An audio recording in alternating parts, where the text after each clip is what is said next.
The US's most senior diplomat in Scotland has lightly poured cold water on the prospect of a second Scottish independence vote. Ellen Wong, principal officer of the US Consulate General in Edinburgh, said it wanted political and economic stability from its allies rather than significant upheaval from the prospect of Indy Ref 2. In a clear signal of opposition to Scottish independence, Ms. Wong, who joined the Edinburgh Consulate under the Trump administration in October 2018, stressed the importance of maintaining close ties.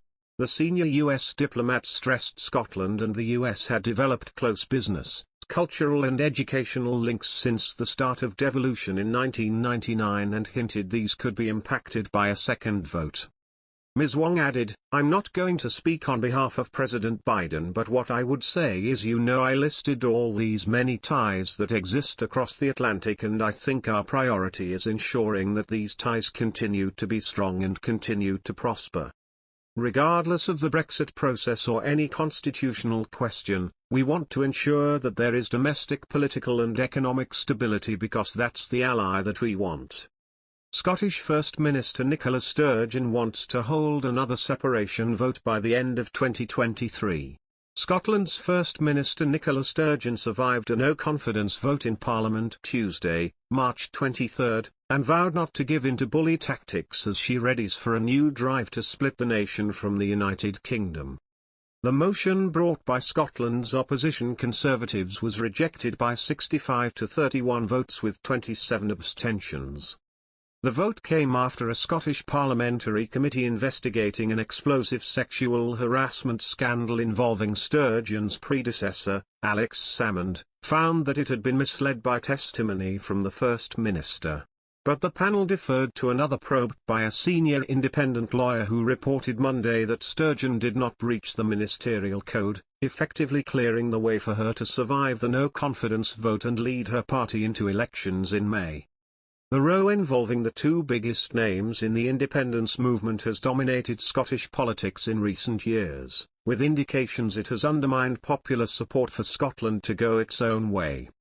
But Sturgeon's Scottish National Party, SNP, is hoping that with the investigations and parliamentary manoeuvres over, a strong showing in May will bolster its case for a second referendum on independence.